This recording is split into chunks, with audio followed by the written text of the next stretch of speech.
Entonces, en relación a lo que estamos revisando, que es tal vez lo más difícil de recordar que lo que ya les comenté, vamos a ir respondiendo algunas preguntas para que vayamos comprendiendo un poco más cómo responder adecuadamente durante el examen. Dice, una lesión hemisférica en el lado dominante, ¿qué trastorno producirá? Si nos hablan del lado dominante, rápidamente nosotros decimos, aquí en el lado dominante tenemos el área del lenguaje. Entonces, sinónimo de afasia, ¿no? A ver, una afasia, ya sea por afectación en el lóbulo frontal, va a ser una afasia de Broca, o por afectación en el lóbulo temporal de Wernicke, pues, ¿no? Y si, por ejemplo, es un infarto extenso que abarca toda la extensión de la arteria cerebral media izquierda, va a ser incluso una afasia global. Ah, perdón, aquí recién estoy viendo, disculpen el chat, me dicen que repita lo de las cuadrantenopsias. Ya, termino esta pregunta y aquí abajito lo repetimos, por favor, para que quede bien claro, ¿ya? Terminamos aquí entonces. Entonces, nuevamente, si me dicen lesión hemisférica en el lado dominante, sinónimo afasia, ¿sí? Afasia a secas. Si el problema es a nivel frontal, es una afasia de Broca, y si es a nivel del lóbulo temporal, una afasia de Wernicke. Listo.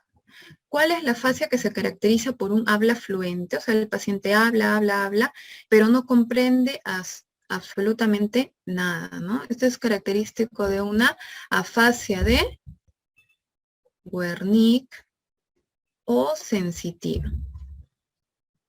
Es una afasia de Wernicke o sensitiva.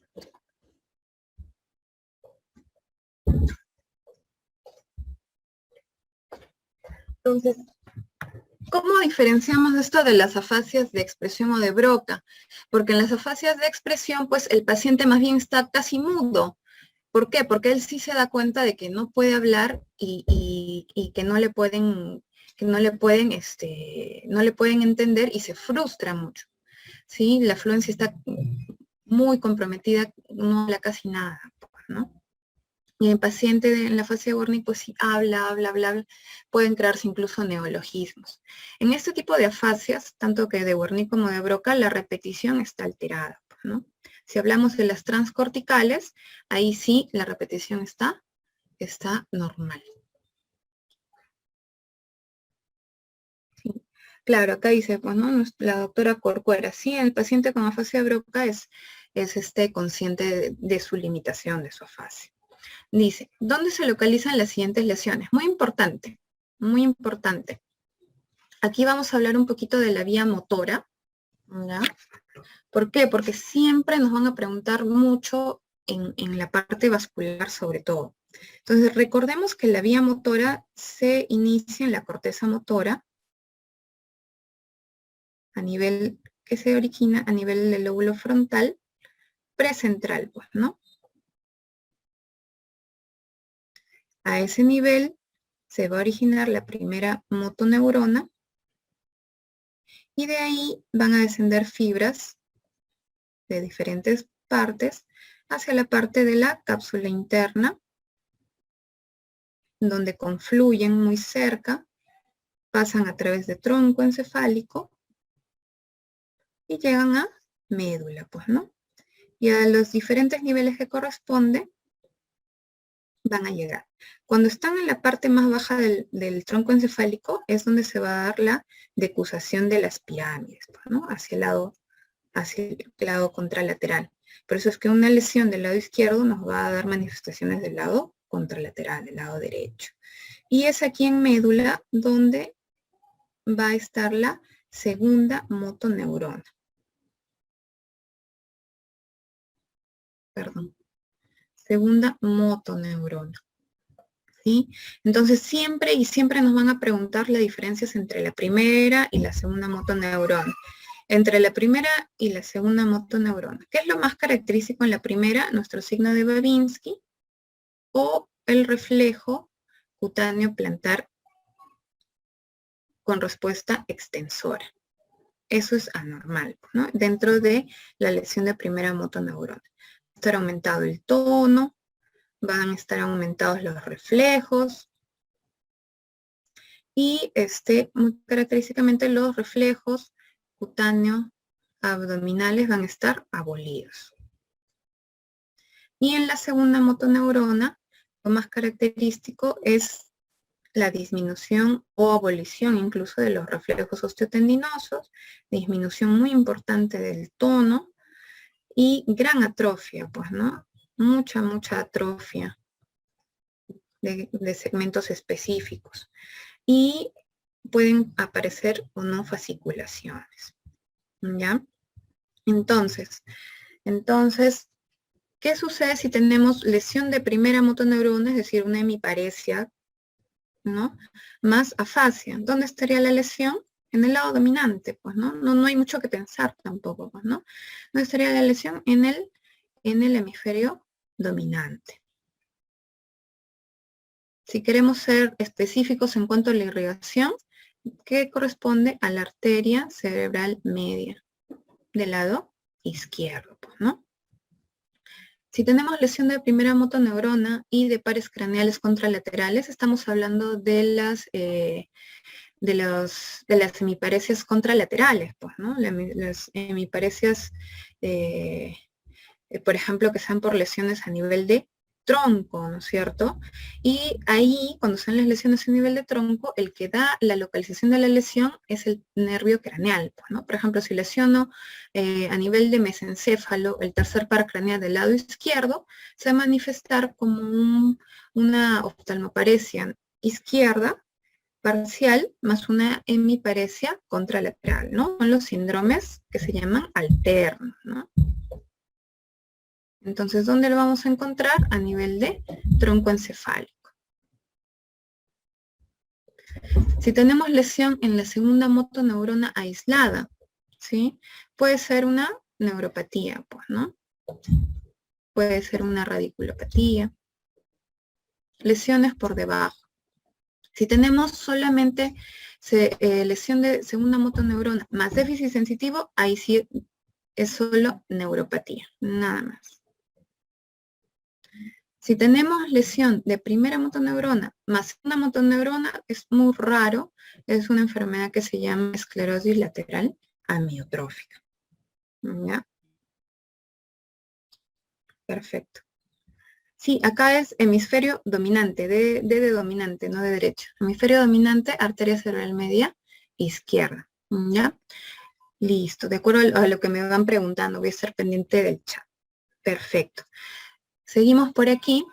Ante la ptosis y midriasis ipsilateral, en la lesión de qué par craneal pensaríamos, pues, ¿no? ¿Qué es lo que sucede entonces? Excelente la respuesta, tercer par craneal, pues, ¿no? Y aquí recordamos lo que yo les decía, ¿no? El tercer par craneal va acompañado por las fibras parasimpáticas ahí al costadito, no está junto en el nervio, están ahí muy pegaditas. Entonces, cuando se da este compromiso, como les digo, es generalmente por compresión, muy característicos en los aneurismas, ¿no? Es una presentación de los aneurismas no rotos cuando están creciendo tal vez, o cuando ya están por romperse, ¿no? Y la causa más frecuente de la lesión del tercer par craneal, ¿cuál es? Si me dicen del tercer par craneal sin compromiso de pupila, como sucede aquí, en la compresión y que ocasiona midriasis, hablamos de diabetes mellitus. Excelente, muy bien la respuesta. Pero si hablamos, por ejemplo, de causas compresivas, lo que mencionamos acá, ¿no? Por ejemplo, aneurismático es lo más frecuente. Así es, aneurisma de comunicante posterior. Perfecto. Perfecto. Dice, ante una afectación del tercer par craneal sin midriasis, pensaríamos en una neuropatía, una mononeuropatía isquémica, ¿no? Por diabetes mellitus, lo que ya habíamos comentado. La lesión del cuarto par craneal, ¿por qué se produce? ¿Cuál es la causa más frecuente? Los traumatismos. Es muy difícil que solo se lesione el cuarto par craneal, es muy raro. Y la causa más frecuente son los traumatismos. Excelente, sí. ¿Y qué pasaría, como dice acá en la pregunta, si se les... ¿Qué par craneal es el que se lesiona con más frecuencia en los traumas? El cuarto, ¿no? Y viceversa, el cuarto. Ya. Dice, ¿qué par craneal se lesiona con más frecuencia ante la hipertensión endocrinina? Y el sexto, ¿no? Como es el nervio craneal más largo, tiene un recorrido más largo a nivel del cráneo, cualquier aumento de presión, cualquier traumatismo de algún otro lado, es el que primero se afecta. Y en hipertensión endocraniana es el que con más frecuencia se afecta. ¿Ya?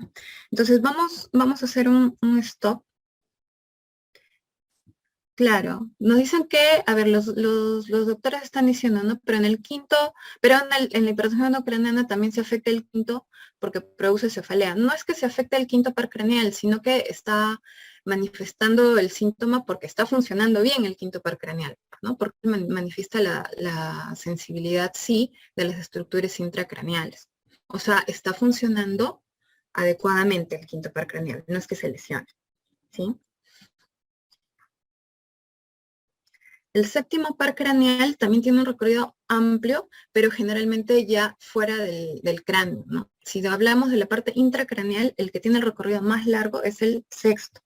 Pero si hablamos en general en todo el cuerpo, el que tiene mayor recorrido es el décimo, pues, ¿no? Porque se va hacia todas las estructuras de tóraco abdominales, ¿no? Uh-huh.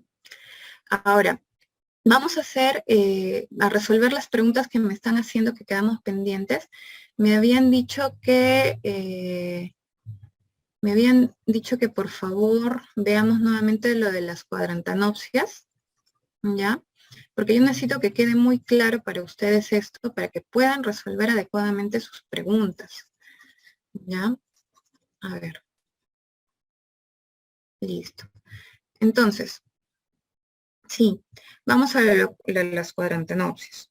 Entonces, nuevamente, ¿no? Tenemos aquí nuestros ojitos, la retina, nuestros nervios ópticos que se forman por detrás de la retina, el cruce que se llama quiasma, tenemos a nuestros cuerpos geniculados a nivel de tálamo, las radiaciones ópticas, hay algunas que se van por arriba, digamos en la parte superior, a nivel del lóbulo parietal, y otras en la parte inferior, a nivel del lóbulo temporal, ¿sí? Y finalmente aquí, en el lóbulo occipital. Perfecto. Entonces, ¿qué sucede, no? Recordemos, lesión del nervio óptico, que nos da escotomas, quiasma, hemianopsias bitemporales heterónimas, no hay otro lugar. Por aquí, ya en las radiaciones ópticas, nos van a dar las cuadrantanopsias. Aquí fue la pregunta. Cuadrantanopsias. Entonces, recordemos si hay lesión a nivel de encéfalo, la manifestación clínica es contralateral. Uh-huh. Entonces, imagínense, si yo tengo una lesión en el lado izquierdo, por ejemplo, mi manifestación va a ser una hemianopsia primero, vamos a ver con la hemianopsia contralateral, pues, ¿no? Va a ser una hemianopsia, ¿sí? Si lesiono derecho, va a ser una hemianopsia izquierda, pues, ¿no? ¿Ya? Si lesiono, entonces, radiaciones ópticas del lado derecho, mi manifestación va a ser una hemianopsia homónima del lado izquierdo, ¿ya? Ahora, ¿qué sucede si, por ejemplo, pues no hay lesión de todo, sino en parte? No son las lesiones ópticas que se ubican a nivel del lóbulo parietal, las lesiones del lóbulo temporal, también tenemos manifestaciones al lado contralateral y a la inversa, pues, ¿no? Por ejemplo, si lesiona la parte superior, la manifestación clínica va a ser inferior, ¿así? Lo contralateral, lo opuesto, para que se entienda mejor. Y si lesiono la parte temporal que está en la parte inferior, la manifestación clínica va a ser a nivel superior, pues, ¿no? Entonces, ahí se darían las cuadrantanopsias, se manifiestan del lado contralateral, por ejemplo, digamos lesión del lado derecho, ¿no? Una cuadrantanopsia homónima izquierda, parietal, se manifiesta como inferior y, si es temporal, en la parte superior. ¿Sí entendieron la parte de las cuadrantanopsias ahora? Espero que sí, porque el silencio... Sí, perfecto, qué bueno. Perfecto. Ahora, y también me preguntaron, ¿y por qué se respeta la visión macular a nivel de si hay una lesión a nivel occipital? Lo que pasa es que a nivel del lóbulo occipital no solamente va a llegar la información de un lado de la retina, sino que estas radiaciones ópticas van a dar también información en parte, ¿no? En parte hacia el otro lado para la mácula. ¿Sí? Entonces, digamos que ambas visiones centrales, ambas visiones de la mácula van a recibir doble inervación. Entonces, si lesiona un lado, siempre va a quedar vigente el del otro. Eso es lo especial que sucede a nivel del lóbulo occipital y por eso se conserva la visión central, la visión macular. Dice, doctora, la afectación del segundo sin midriasis.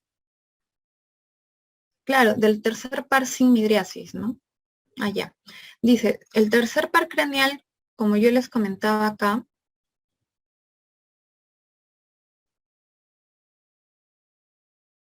este es nuestro tercer par craneal. Si lo cortamos por ahí, ¿sí? Imaginemos que está muy grande. Al costadito están las raíces del parasimpático, que es mucho más delgadita. La inervación, perdón, la irrigación de los nervios es externa, pues, ¿no? Son vasitos sanguíneos, los vasa vasorum, ¿sí? Hay algunos que son centrales incluso, la mayor parte, ¿ya? Entonces, hay dos tipos de lesiones que pueden manifestarse clínicamente en la lesión del nervio del tercer par craneal. ¿Qué sucede si, por ejemplo, es una lesión isquémica? Va a dañar, por ejemplo, la parte central del nervio y lo que va a ocasionar es una lesión básicamente del nervio craneal en su función motora, pero la parte parasimpática queda indemne, queda normal. Por lo tanto, la manifestación solamente va a ser oftalmoparesia y con la pupila, con la reacción de la pupila normal. Pero como les repito, la lesión isquémica afecta solo el nervio y el parasimpático queda normal. Y eso es lo más frecuente en diabetes mellitus. En cambio, por ejemplo, en pacientes que tienen alguna lesión aneurismática, van a empezar a comprimir el nervio asociado pues al parasimpático y por lo tanto va a haber tanto lesión del tercer nervio craneal como del parasimpático. Y por lo tanto va a perder esta función de miosis que tiene el parasimpático y se va a manifestar como una midriasis, pues, ¿no? Ipsilateral a la lesión. Perfecto. ¿Sí entendieron la parte ahora sí del tercero? Ya, perfecto. Dice, ¿qué pasa si se altere, no me escriban tanto, no puedo, por favor, me preguntaban de la parte de la arteria cerebral media. Lo vemos en la parte de vasculares, ¿les parece? Para seguir avanzando, ¿ya? Listo. Sí, nos falta mucho. ¿Qué nervio recoge la sensibilidad de la cara ipsilateral? No se olviden, sensibilidades de la cara es el quinto en sus tres ramas, quinto 1, 2 y 3. Pues, ¿no? Pero recordemos que el quinto también tiene responsabilidad sobre los músculos de la masticación, ¿no? Ante la hemianopsia bitemporal, pensaremos en lesión a nivel de, ya lo vimos, quiasma, ¿no? Y esto puede ser generalmente, como le dijimos, por adenomas hipoficiarios o craneofaringiomas que generalmente ocurren en niños.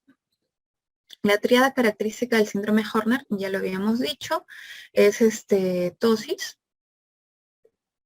miosis y anhidrosis. ¿No es cierto? Tosis, miosis y anhidrosis. Y en algunos casos pues mencionan el enoftalmos relativo. Ya dijimos las causas, si es a nivel encefálico, puede ser un ACV, no se olviden, el síndrome de Wallenberg,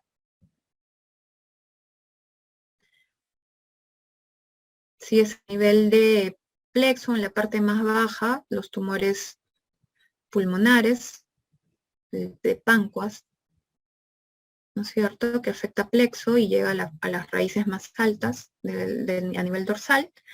Y, por ejemplo, a la disección carotidia o aneurisma disecante, pues, ¿no?, de la carótida. Sí, exacto, de páncreas. ¿Cuál de los siguientes neurotransmisores es liberado en un paciente cuando se administra anfetamina? La dopamina, pues, ¿no? Sí, excelente, la dopamina. ¿Cuáles son los valores normales en la presión intracraneal? Es variable de acuerdo a las edades, pero para adultos es entre 4 y 15 milímetros de mercurio. Hablamos ya de hipertensión endocraniana cuando es mayor o igual de 20, recién, ¿eh? Así es así es. Puede ser de 4 a 14, de 4 a 15 milímetros de mercurio. Es diferente cuando hablas de centímetros de agua, hablemos de milímetros de mercurio para que no se confundan. Y hipertensión endocraniana se habla cuando es mayor o igual de 20 milímetros de mercurio. ¿Ya? Listo. La corteza sensitiva primaria la encontramos en el lóbulo parietal, pues, ¿no? Uy, nos pasamos. En el lóbulo parietal, ¿sí? La corteza auditiva en el lóbulo temporal y la corteza visual en el lóbulo occipital. Perfecto. La producción de mielina a nivel del sistema nervioso periférico corresponde a las células de Schwann. Y ahí hay una diferencia entre los oligodendrocitos y las células de Schwann, ya que la producción de la mielina en el sistema nervioso central corresponde al oligodendrocito y a nivel del sistema nervioso periférico a las células de Schwann. Y hay alguna diferencia por aquí, ya que el oligodendrocito es una célula que da varias patitas, digamos, que cubren la mielina de varias neuronas, ¿no?, de varios axones a la vez, una sola célula. En cambio, las células de Schwann son células muy pequeñitas, que más bien un solo axón es envuelto por varias células, ¿no? Y estos son los que forman la vaina de mielina a nivel periférico.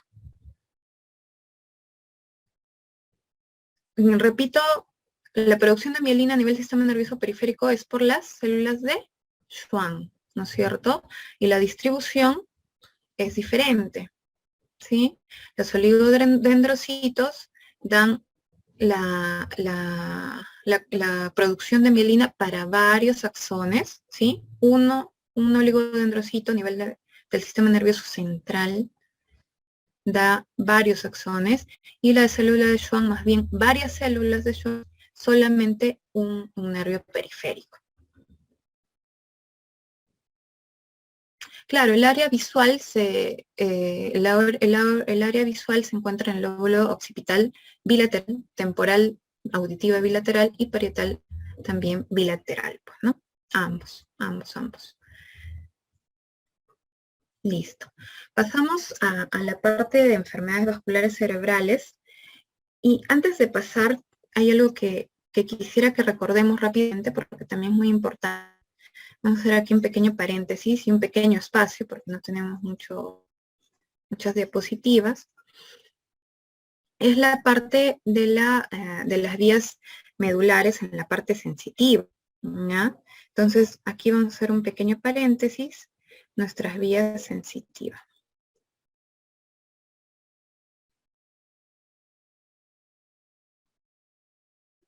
Todo lo que es vía sensitiva, decimos que es aferente, es decir, es un estímulo que llega, pues, ¿no?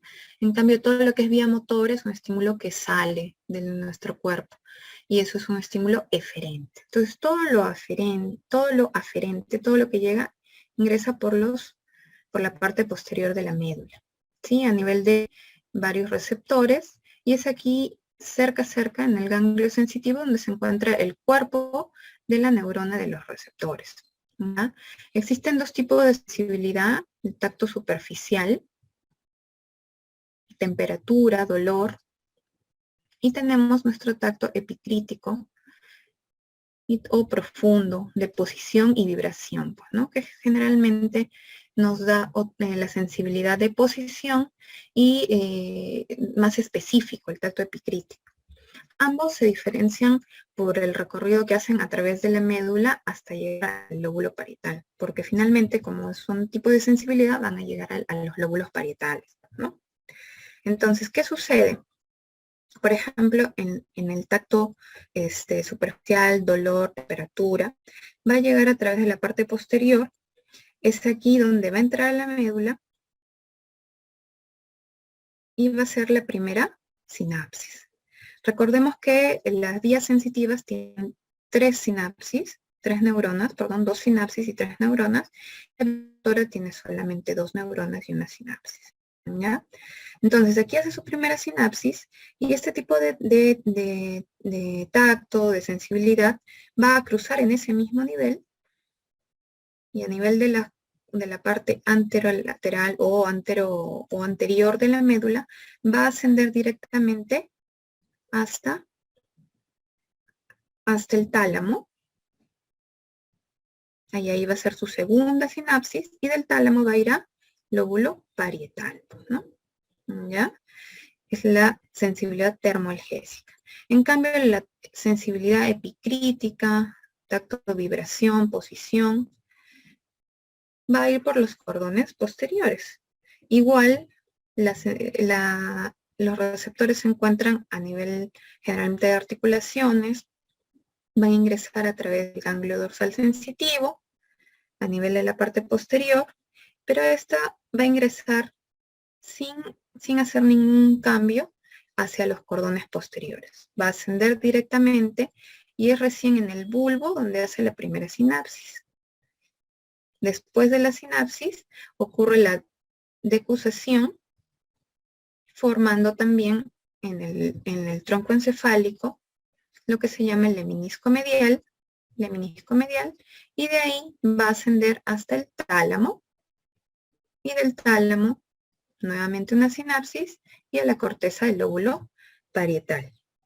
Muy importante porque en las lesiones, por ejemplo, siringomiélicas, que dan a nivel central, a nivel del conducto epéndimo, lo que se va a lesionar son ambas vías termoalgésicas, pero va a perdurar la sensibilidad posterior, que da el tacto, da la posición, la vibración. ¿Sí? O por ejemplo en los pacientes con tabes dorsal, que solo se afectan los cordones posteriores, el tacto, la temperatura va a estar conservada, pero el paciente va a tener lo que se llama una marcha táxica, porque no siente bien dónde está, no siente la posición. ¿Sí? Recordemos esas pequeñas diferencias.